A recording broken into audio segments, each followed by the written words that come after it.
tout le monde! Alors aujourd'hui, on va préparer une recette de Noël. En fait, une recette idéale pour les goûters et les petits déjeuners, période de l'Avent et période du réveillon. Une brioche en forme de sapin. Donc on va d'abord préparer la pâte et ensuite on préparera tranquillement la farce pendant qu'elle va reposer. Donc j'ai déjà ma farine dans le robot. Je vais ajouter une cuillère à café de sel.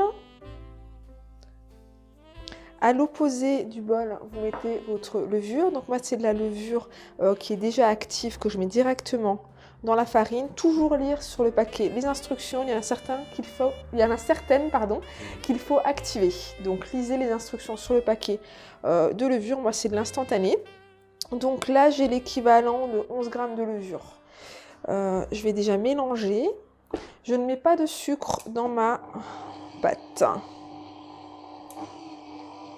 Voilà, alors là j'ai du lait tiède, du lait d'amande tiède, dans lequel j'ai fait fondre la margarine. J'aime bien le faire, je trouve que c'est plus smooth que de travailler la margarine dans la farine et ensuite ajouter le lait. C'est pratique, on va dire. Donc je vais l'ajouter et on va laisser le robot travailler la pâte pendant 5 minutes.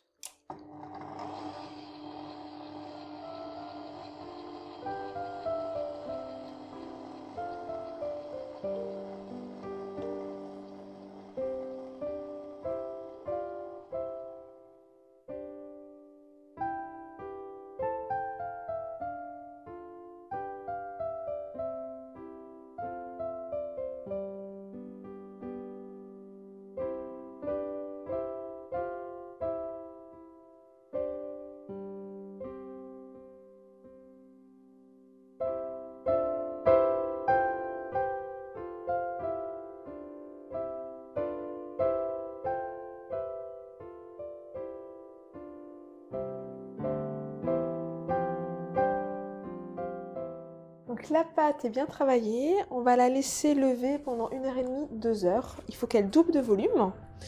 Et pendant ce temps-là, vous allez préparer la farce. Alors vous la faites dans une casserole, puisqu'on va la faire un petit peu réduire. Voilà. Donc d'abord, il vous faut une base de liquide. Donc vous pouvez mettre ce que vous préférez. Moi, j'ai pris cette préparation pour vin chaud, en fait, via boutique vegan. Donc je vais mettre 150 ml. Vous pouvez prendre du jus de pomme, vous pouvez prendre du jus d'orange, vous pouvez prendre du thé de Noël, ce qui vous fait envie. À quoi ça va servir? Ça va servir à réhumidifier nos fruits secs. Donc pareil pour les fruits secs. Moi je vous donne ma version, vous faites avec ce que vous voulez. Vous pouvez utiliser des raisins secs, des figues, des dattes, des abricots secs, cerises, enfin bon bref, myrtilles, tout ce que vous aimez en fruits secs. Moi ça va être cranberries et épines vinettes. Donc je vais mettre 100 g de fruits secs.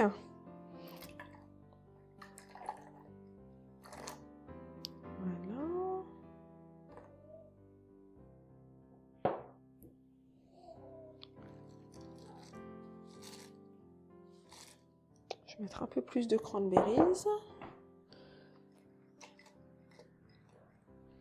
Voilà.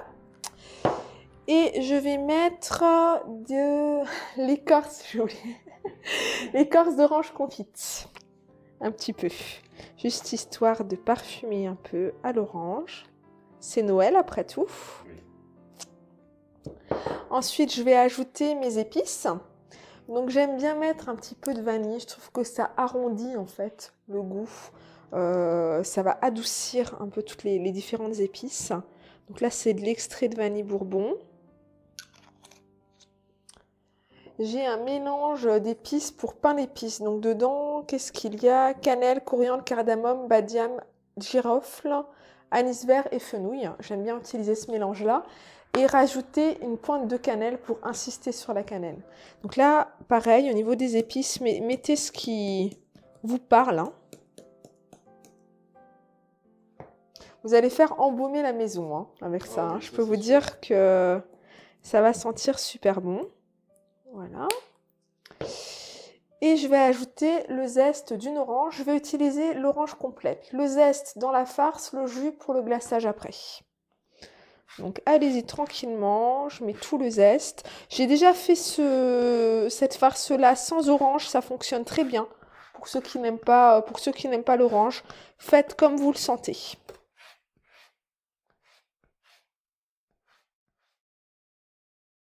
Donc ensuite, je vais ajouter du sirop. Donc pour moi, ça va être du sirop de pomme, ça peut être du sirop d'agave, enfin, ce que vous aimez, hein, comme toujours. Ça peut aussi être du sucre. En fait, le but, c'est d'obtenir quelque chose qui va avoir la fraîcheur un petit peu d'une compote et le côté fruité, mais le côté sirupeux d'une confiture. Pourquoi? Pour pas que ça pénètre trop dans la pâte. Hein, on ne veut pas quelque chose qui va trop humidifier la pâte. Vous voulez vraiment avoir une bonne texture au niveau de votre brioche. Donc moi je vais mettre... Et puis bon, c'est ce qui va sucrer. Hein. Je mets l'équivalent de 2 à 3 cuillères à soupe de sirop. C'est ça qui va sucrer votre brioche. N'oubliez pas qu'il n'y a pas de sucre dans la pâte. Donc c'est ça, cet avantage-là aussi. Plus que vous allez mettre sur le dessus. Donc là, j'ai pelé et coupé 2 pommes en petits morceaux que je vais ajouter sur le dessus. Vous pouvez mettre aussi des poires. Hein. Poires, pommes, un mélange des deux. Voilà. Et je vais le mettre sur le feu. On vous mettra le temps parce que j'ai jamais chronométré. J'ai toujours fait ça, voilà, au fur et à mesure. Je vais le mettre sur le feu jusqu'à ce que ça ait bien réduit et que les pommes commencent à se déliter. Et que vous ayez cette espèce de, justement, de texture un peu sirupeuse, un peu comme une confiture. Voilà. Donc on se retrouve tout à l'heure, une fois que la pâte a monté et que la farce est prête.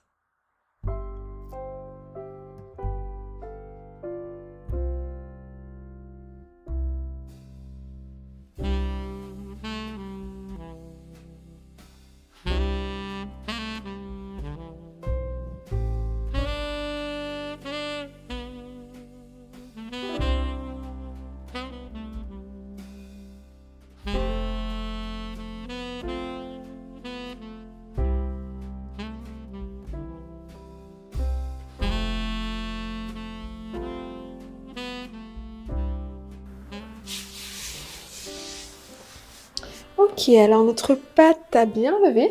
Voilà, on peut largement dire qu'elle a doublé de volume. Voilà, elle est magnifique. Donc on va l'étaler en un grand rectangle.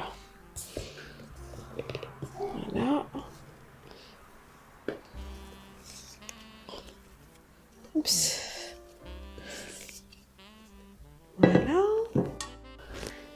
Puisqu'on va faire en fait une brioche roulée hein, en forme de sapin. Je vais juste un petit peu retravailler ma pâte. Puis je vais l'étaler en rectangle et on pourra y mettre la farce.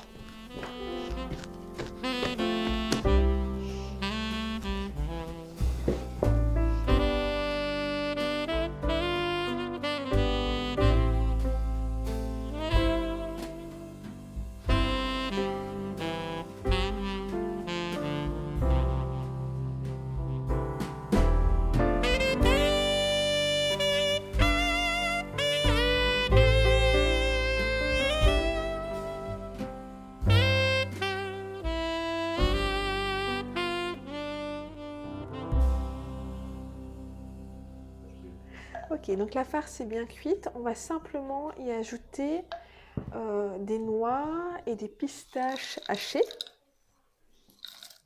Voilà, j'aime bien le côté croquant que ça ajoute. Bon, sans parler du goût, hein, il y a une saveur quand même vraiment spéciale hein, au niveau des pistaches et des noix. Voilà. Bon, elle est encore un petit peu chaude. Normalement, j'attendrai qu'elle refroidisse. Mais là, on est un petit peu limite au niveau de la lumière, donc on va faire comme on peut. Oh, c'est magnifique. Et ça sent bon.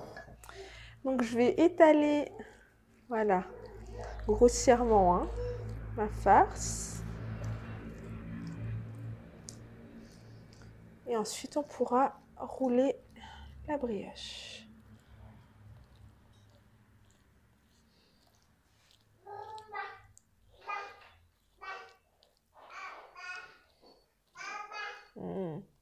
On va se régaler. Voilà.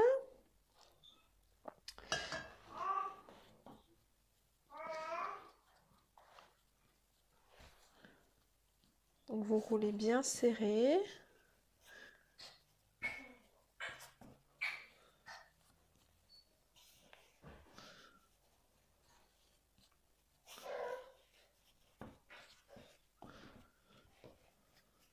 ensuite, on rabat la pâte.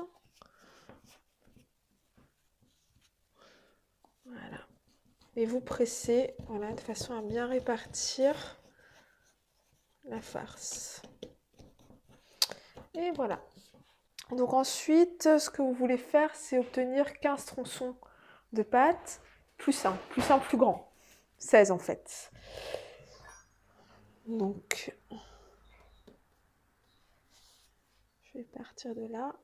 Donc, vous comptez 15. 1, 2, 3, 4, 5, 6, 7, 8, 9, 10, 11, 12, 13, 14 et 15. Voilà. Donc, ce qu'il y aura en plus, vous pouvez le faire cuire sur un petit plat, voilà, à part. Hein. Ça sera du bonus, on va dire. Ouais, pour moi. C'est pour moi. Donc, en fait, le plus gros, là, qui est au bout, il va nous servir à faire le pied du sapin. Voilà, donc je vais tout de suite le placer, ce qui va faire le tronc. Et ensuite, voilà, vous coupez au fur et à mesure et vous placez. Et donc, c'est tout simple, hein. C'est 5, 4, 3, 2, 1, jusqu'au bout.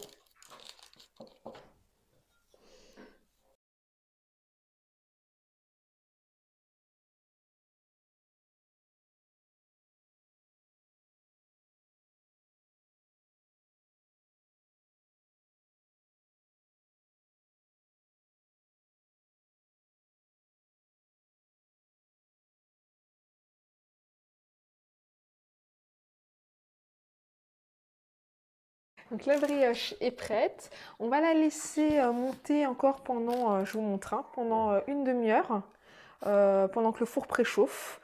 Donc 180 degrés et ensuite on va la mettre à cuire pendant 25 minutes à 180 degrés. Vous voyez, j'en ai un petit peu plus qu'on va pouvoir goûter ce soir parce que le reste sera pour demain matin. Donc on se retrouve après la cuisson pour la décoration du sapin. À tout à l'heure. Ciao, ciao.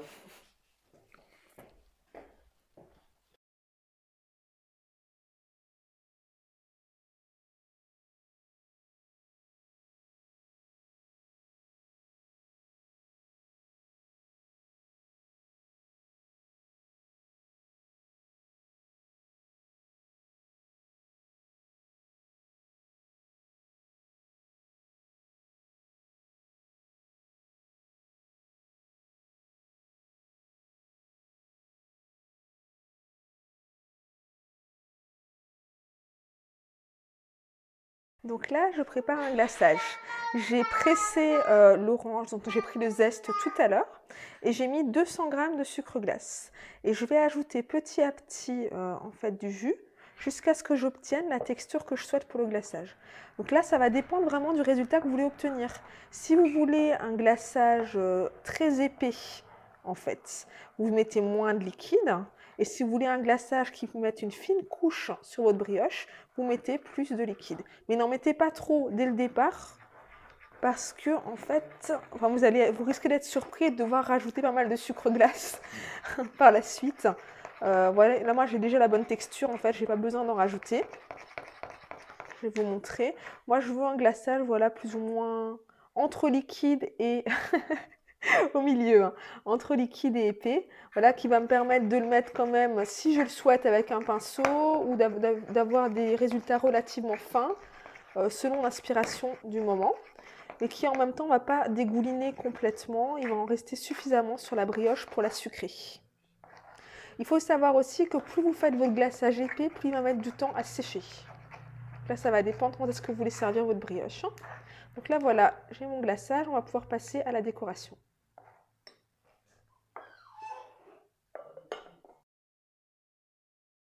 Alors moi, je vais simplement décorer avec du glaçage que je vais répartir voilà, sur le dessus du sapin.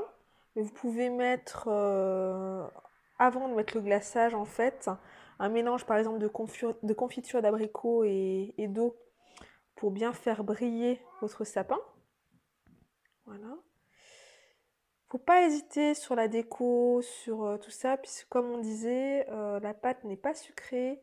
c'est ce que vous allez mettre sur le dessus et dans la farce qui va donner le côté gourmand à la brioche. Et une fois que j'aurai mis tout mon glaçage, je vais ajouter des petites décorations. Donc moi, j'ai préféré privilégier mettre sur le dessus quelque chose qui est représentatif de ce qu'il y a dedans. Donc j'ai pris des pistaches qu'on a déjà dedans, des écorces d'orange et des fruits secs, donc des épines vinettes. Vous pouvez mettre des fruits confits, d'autres types de noix, d'autres types de fruits secs, éventuellement du zeste sur le dessus, du zeste d'orange ou de clémentine. Voilà, je prends mon temps parce que je trouve que quand on prend beaucoup de soin voilà, à mettre au glaçage, ça n'en est que meilleur après.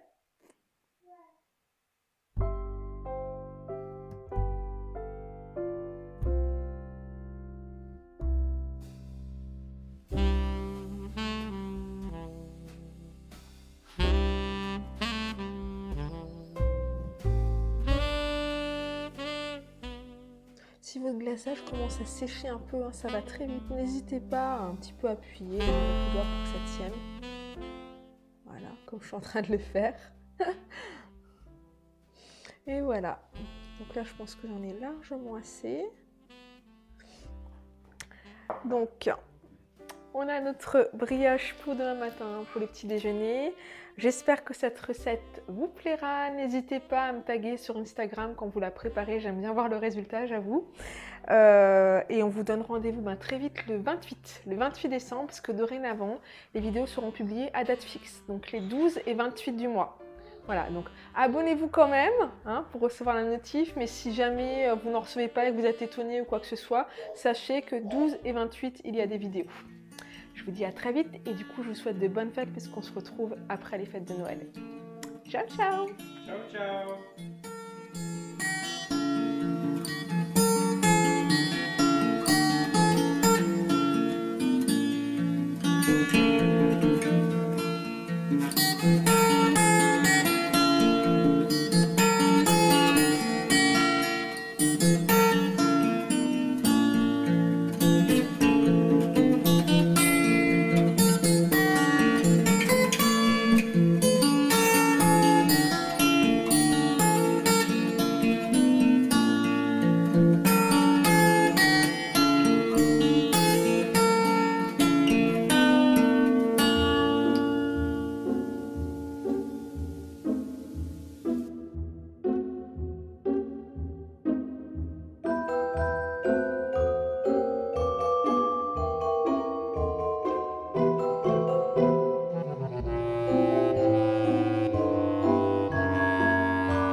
Thank you.